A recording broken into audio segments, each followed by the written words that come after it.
పేట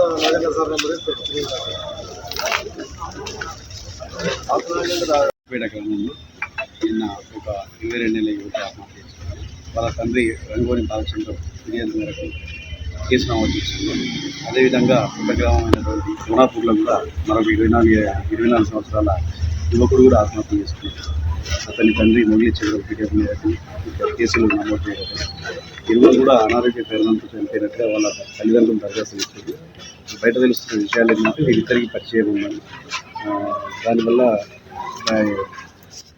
ఆత్మహత్య చేసుకున్నారని తెలుస్తుంది. ఇరువురు కూడా వాళ్ళ పేరెంట్స్కి, వాళ్ళ ప్రేమకు సంబంధించిన వ్యవహారాలు అయితే వాళ్ళ పేరెంట్స్కి చెప్పలేదు. వారి నిర్ణయం తీసుకొని ఆత్మహత్య పాల్పడ్డారు. ఇన్వెస్టిగేషన్లో ఏ విధంగా ఎస్టాబ్లిష్ అవుతుంది తమకి వాట్సాప్లో మాట్లాడి ఇలా హామీ చేసుకున్నారు. తప్పుతో ఇచ్చే ప్రయత్నం అయితే చేయాలి.